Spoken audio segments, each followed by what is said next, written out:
Welcome back, folks, to another exciting edition of Let's Play Shadowrun Returns. As always, I am your host, J Square John Jeremy, and this is episode 9, Intro to Fencing.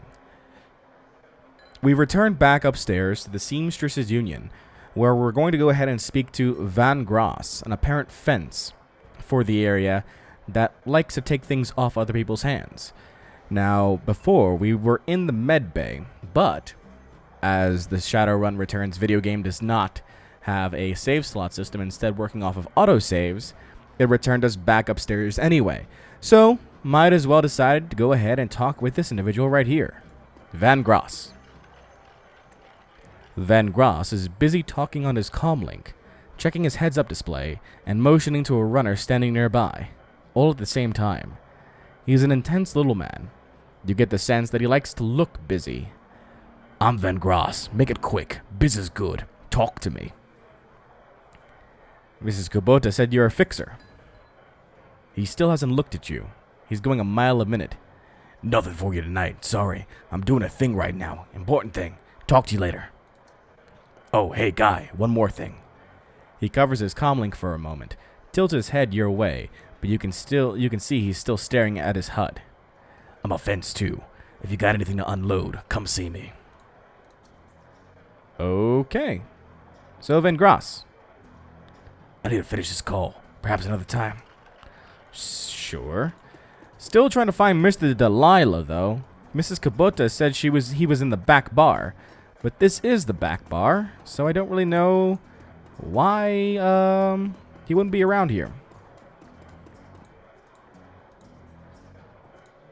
Unless there's a door over here that leads to somewhere, but I don't think so. Yeah. No, see? There's no back bar. There's some silly shenanigans going on here. Alright, let's head back over here now. Unless this is considered the back bar, but then where is Mr. Delilah? Not any of these guys. Not this person either over here. It's not Johnny Clean, and there's Mr. Cluey. The game keeps lying to me. Alright, let's go ahead and go downstairs again.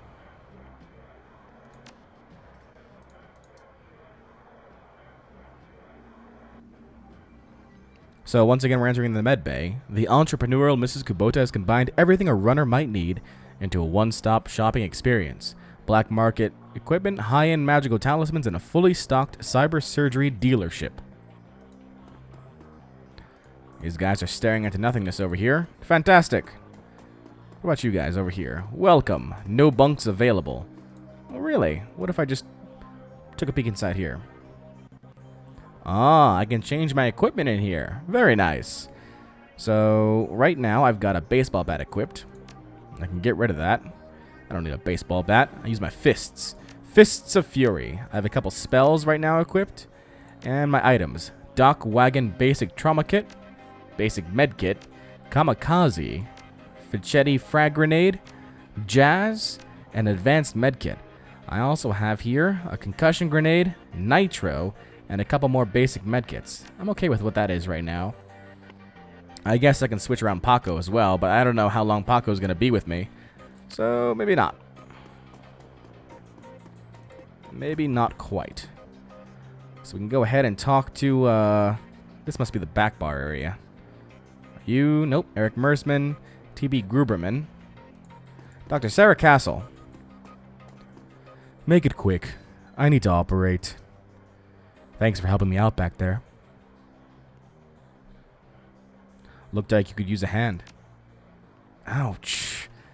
Bad joke right now. I didn't even realize it until after I clicked it. She looks down at her mangled arm. Okay, folks. I'm gonna have to ask you to go sit in the waiting area. Watch something trivet or something. This young lady and I have work to do. Take it easy, Coyote. We'll be here when you wake up. Who said anything about me going to sleep? Just give me something to bite on. You're tough, kid, but you're not that tough. Okay, Coyote, let's take a look at your face. Leave it. Excuse me? Coyote, I earned this face. By being stupid. I'm gonna keep it. End story. Whatever you say, kid. With one swift move, she sinks a syringe into Coyote's thigh. Nighty night.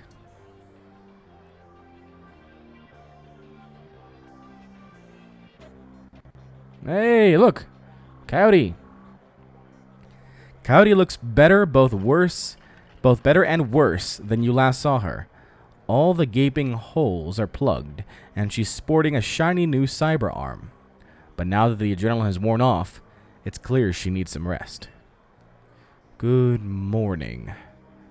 Thanks to the miracle of modern science, combined with Doc Castle's magic healing powers, I'm almost as good as new.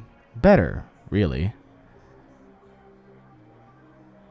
Can I talk to you for a few minutes, Coyote? About Sam.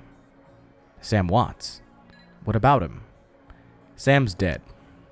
Holy dreck. Sam. Can't say I'm surprised. He was on a downward spiral for a long time. What can I tell you? Tell me about Sam. I hear you liked him. I did. He made me laugh. No one else seemed to like Sam's jokes, but I did. Me too. You were friends? No, he saved my ass once. Got it. For us, it was more about me saving his ass once or twice. But Sam just had a way of charming you, you know? I guess I knew him the best of everyone here. Sorry he's gone. You served Sam the night he died. What do you remember about that night? It was a pretty average night. Regular crowd, as I remember. Sam was drinking with a guy named Armitage. Jake Armitage? Yeah, you know him? Met him. He's a charmer, too. She bites her lower lip. I like gingers. Anyway, Jake and Sam were having a few. Well, Jake was having a few. Sam was tossing him back, but good. Eventually, he got loud. The way he sometimes did when he mixed drinking with who knows what, and Mrs. Kubota wanted him ejected. Mr. Cluey wasn't around, can't remember why, so she asked Jake to do the honors. Jake dragged him out the back, into the alley, and that's the last I saw Sam. You said he got loud. Do you remember what he was saying? She thinks. Standard Sam Drek. How he grew up rich and didn't deserve this. How he hated his mother, how he loved his mother. It was pretty pathetic stuff. Did Sam have any enemies? She thinks. Enemies? That's hard to say. Sam partied hard, and when he did, he ran his mouth off pretty good. Got his ass kicked on more than one occasion. But no, I don't think he had any enemies. At least, none that I'm aware of. Where did Sam live? On the streets, mostly. He'd occasionally convince someone to let him flap on their couch, but he'd always overstay his welcome and get kicked out after a few days. Sometimes, I'd sneak him down here so he could crash in one of the bunks. He used one the night before I saw him last. How bad was his drinking? If it was just the drinking, it would have been bad. But Sam wasn't the monogamous type. He dabbled in everything. Booze, chips, drugs. He loved the nitro. Whatever he could get his hands on. It wasn't always like that, but once he got sick, he started using more and more stuff to try and forget about it. Sam was sick? Dying, didn't you know? Yeah, everyone could tell. You could just look at him and see he was a walking corpse. It had to be the drinking. Then he disappeared for a while, and one day he came back all better. Looked good, even. Did he say how he got better? He said his mom helped him out. Never said how, though. Thanks, Coyote. Now I need you two to do something for me. What do you need, babe? I need you to talk to Mr. Delilah for me about the Royale run. He is usually upstairs. Tell him I didn't get the gems. Maybe I could take another run at it when I recover. I will. Well, we did get the gems, though, so we might be able to do something about that. New objective, investigate Sam's bunk. Optional, deliver the stones to Mr. Delilah. I don't want to investigate the bunk yet, but Let's talk to Castle here. In Shadowrunner circles, the term doctor is often used quite liberally to describe any sawbones with a needle and thread. But in the case of the Union's resident medical expert, nothing could be further from the truth. The safe house boasts a fully equipped medical suite, complete with shamanic fetishes. That's a new word. This is a sixth world medicine of the highest caliber. The doctor herself is an unassuming sort, perhaps the type to go unnoticed entirely, if not for the sprightly spirit perched on her shoulder like her own personal gargoyle. The spirit's burning eyes follow you constantly, even as the doctor's own eyes are buried in her charts. However, she does look up long enough to acknowledge your approach. I'm Dr. Castle. I understand you were instrumental in bringing Coyote back to us. Thank you for that.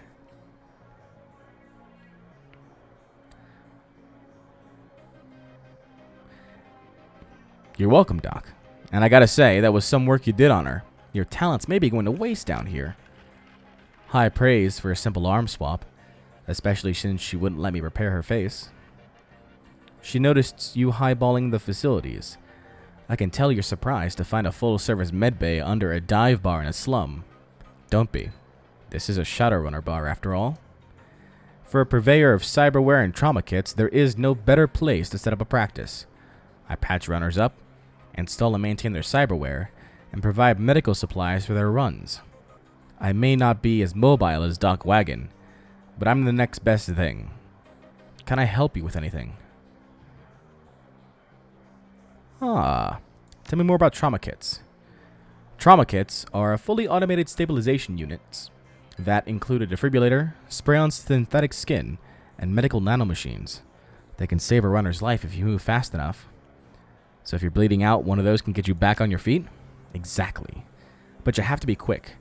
This is Doc Wagon's own field tech, but even their stuff has its limits. What cyberware do you have available? Oh, okay. Well, I can just buy things then. Interesting.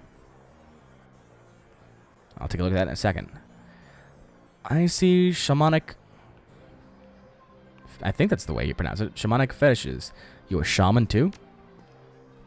While modern medical technology makes surgery less disruptive than it used to be, it's still an ordeal for both the body and spirit, requiring extensive cooperation to properly heal. I am trained in the ways of the spirit world as well as the scientific world.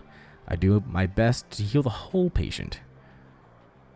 I gotta ask, what's that on your shoulder? This little guy supports the healing rituals I perform on my patients after surgery, dramatically reducing the recovery time. Not standard procedure, of course, but the results speak for themselves. Alright, let's take a look at the cyberware here. Vision magnification eyes. Basic. Renraku's basic cyber replacements extend and enhance your vision. Add 3% to hit. Okay. Data jack, a requirement for riggers and deckers and those that want to use a smart link weapon. As technology cyber leg. Basic yet powerful machine replacement that, for your leg, adds 8 HP and 1 quickness. Silvertech cyber arm. Silvertech Technology's basic replacement limbs that add 6 HP. 1,000 new yen, wow. Shawayas bone lacing. Shawayas' process covers your bones with hard plastic. Adds +1 body. And Ares dermal plating, +2 armor. Interesting. What about your medical supplies? Doc Wagon trauma kits. Basic med kits. Alright, well, we don't need that right now. Good to know, though. What about over here? Hey. Algernon. Past the bar, the edges of the safe house become somewhat indistinct due to the magical haze surrounding a particular elf. The man seems only half of this realm, his mind wandering the far horizons of astral space, while his body peddles his otherworldly wares. Good evening, young human, and welcome to this humble home that we call the Union. I am Algernon Halfdream. To ease your way through the sixth world, I offer you the best in magical foci, spells, and fetishes for the conjuring of spirits. Let me see what you have. Some more magic, it looks like. Nothing that we can really use, unfortunately. It all requires... Well, cheat casting would be nice, but we're not quite there yet. And I don't really need a light cover bonus. At least not for specific spells. Not quite. Give me another... What do you mean no credit? Eric Mersman. Change your clothes, change your life, right? Not only will you look better, now that you look bad now or anything, but each one will help you keep on the right side of the ground. Take a look. Sure. Show me what you have. Oh, this is the person that we bought the clothing from. So we've got Secure Ninja Clothing, which gives us the +1 dodge. Then there is T.B. Gruberman. Theodore Buster Gruberman is a well-groomed orc, dressed with a precision that suggests the straight lines of a military officer's uniform. His hair is cropped short, high and tight, as they say, and the neatness this presents is only compromised by the uneven tusks protruding from his mouth. The only other defect in this picture of perfection is the man's cybernetic right arm, which is obvious enough to be noticeable, but not so obvious as to ruin the line of his suit. When he speaks, the orc's voice is soft and thoughtful, and he talks almost exclusively in numbers, calibers, ranges, rounds per second, arc of fire, razoring factor, tensile strength, and of course, price. Bunker Buster Gruberman at your service. Friends call me Buster. I also answer to Sergeant, Sir, and even Theodore on occasion. Anytime you're in the market for firearms, ammunition, or ordnance, I'm your man. How can I help you? What exactly do you sell here? Things that go bang in all shapes and sizes, plus other odds and ends on occasion. Consider me your own personal armory. All weapons are guaranteed to meet strict UCAS military spec, or your money back. In addition, I can handle routine maintenance, repairs, and upgrades, if you so desire. And if that wasn't enough, I also teach a safety and instructional course every weekend. This week we're covering bayonets. Mark my words, they're making a comeback. So what can I get you? Let's take a look at what you got. So this guy carries around all the weaponry. Not really something we need to worry about unless somebody makes gloves for us. And finally we have David Fry II. Every inch of the tech alcove is covered in a chaotic patchwork quilt of circuit boards, chips, wires, displays, and a million other things that you can't identify. In the eye of this techno-bit storm stands a dwarf, immaculately dressed and supremely calm. I know that look. Don't let the size of the shop fool you. I can get any Matrix hardware or software that exists, and if it doesn't exist, then I can get it made for you. Any questions I can answer, or any gear that you need? What's a deck? You jack into the Matrix in the context of a run. When you jack into the local node of the facility you're in, the deck determines how many programs and ESPs you carry and the firepower of your base Matrix attack. Decks have IP. When a deck's IP is reduced to 0, you get booted from the system, and it'll hurt. We haven't yet jacked into the Matrix yet, nor can we with J2. Perhaps we'll find a character that can. What's a program? A program in the Matrix allows you to defend your avatar against countermeasures and enemy deckers. There are a wide variety of different programs for attack and defense at different power levels. As you progress as a decker, you can use more powerful versions of these programs. Well, what's an ESP? Johnny, you want to take this one? Sure. When you infiltrate a facility on a run, you have a team. That's when you jack into the Matrix, you're all alone. That's where ESPs come in. An ESP is a highly advanced artificial life form, which when you deploy it, manifests as another team member in the Matrix. Different types of ESPs have different abilities. Well, what do you have for sale? A whole bunch of cyber stuff. So it requires data jack and decking. Obviously, we don't have either right now. But good to know. And we see that Johnny Clean is a part of this whole tech crew here. Oh, I'm being rude. Let me also introduce you to our resident decker and my good friend Johnny Clean. While in the same overalls that you saw him in upstairs, down here, leaning over a workbench crammed with circuit boards, cables, and chips. Johnny Clean seems like a totally different person. You get the impression that Johnny was once as hot and as invisible as most of the infamous Deckers today. Good to see you down here.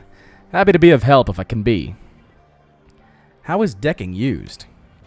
The decking skill is often used just on terminals in the real world to get information, hacking doors, etc. But occasionally a run will have the option or the requirement to go into the local matrix LAN of the facility you're infiltrating in order to gain access to valuable information or control more important things in the real world. Why are you dressed as a janitor? Did I stand out upstairs? No. Janitors never do. When I was younger, I had a rep for getting in and getting out of systems so cleanly that no one knew I was there. Half the Matrix runs that earned me my rep were made possible because I was able to get inside the facility posing as a janitor. Now it's just sort of part of me. Is it true that you were part of the Echo Mirage team? Whatever the hell that is? Let me take this one. Listen, I've known the guy for over a decade, and he's been smart enough not to tell me. So he sure as hell is not going to tell anything about those days. For your health and his, best let the subject drop. Alright, see you guys around. Apparently that was a dangerous situation. Oh, wait. Echo something team. Was that when they... Oh. I remember reading about it when I was getting prepared for this LP. I think it was something to do with actually having to break the Matrix or the internet services. Perhaps. That's what I was thinking of. I thought I would finish off that optional. I did. Alright. Finish that optional. Now let's go ahead and take the stones to Delilah. I get to finally meet Mr. Delilah. Where are you? Stop following me everywhere, Johnny Clean. There you are. Mr. Delilah. Interesting duster you got there. Mr. Delilah looks small and tough, with an untraceable shoddy on his back and a heavy vest under his trench coat. He's got the air of someone who gets things done, and occasionally does them himself. He might be an ex-runner, one of the rare ones smart enough to move over to management when he felt his reflexes slowing down. What do you want? Mr. Delilah, we have business to discuss. What business? I got no business with you. We're with Coyote. She's indisposed at the moment. At the mention of Coyote, he finally gives you his full attention. Why didn't you say so? Coyote's late, and my client is getting anxious. Where is she? Downstairs, trying on a new arm. Your run went south for her. No kidding. Well, whatever. She's tough. She'll pull through. So who are you two? J2. He's Paco. Nah. This is Coyote's boyfriend, Paco. I'm J2. What is this? A romance trid? I don't give a crap about boyfriends. Where's the stones?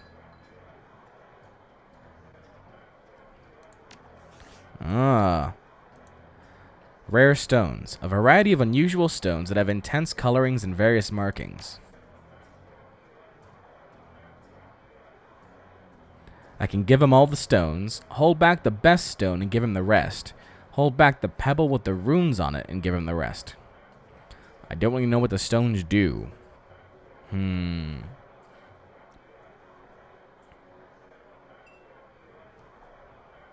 I want to make friends with Mr. Delilah. Maybe he'll send me on missions of my own. And I don't want to piss him off when he's got a shotgun. I'll give him all the stones. In an instant. Wait, wrong voice. In an instant, there's a jeweler's scope on his eye. Moving quickly through what appear to be the most valuable stones, he stops when he finds what appears to be an ordinary pebble inscribed with Hebrew characters. That's the one. He pockets it. Okay, you done good, but you're late. And Coyote knows that in this case, late equals no payment. But I'm feeling magnanimous tonight, so you guys can keep the rest of the gems as your reward. Deal. Mr. Delilah looks you up and down, takes you all in. Listen, you look like the sort of man who might run a crew of your own one day. Might need a little talent. When that happens, you come to me. I'll set you up. He dismisses you with a wave. Looks like you impressed him. No offense for those gems, Van Goss. Follow me.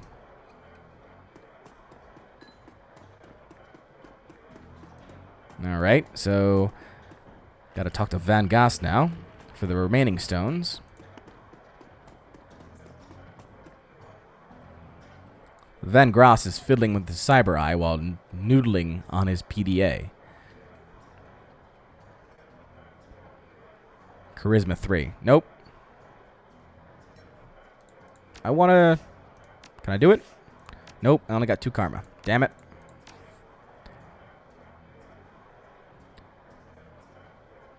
We have some pretty things to sell. You'll want to see them. I have a fondness for pretty things. Nope, damn it. A fondness for pretty things. Let me see.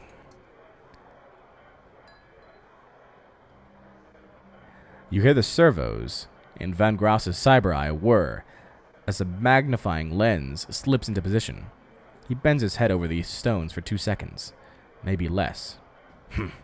Where did you get this dreck? A gumball machine? I'll give you 1,000 for them. I'll think about it.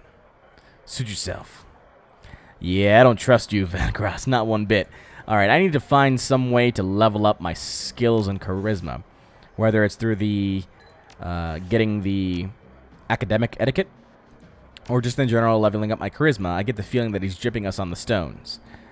So I get a new etiquette at 4 karma. And... yeah, that's about it. That'd be our next bet. So we need to find some way to get more karma. And we'll do that next time on Let's Play Shadowrun Returns. Until then, this is J Square John Jeremy signing off, saying so long, and take care.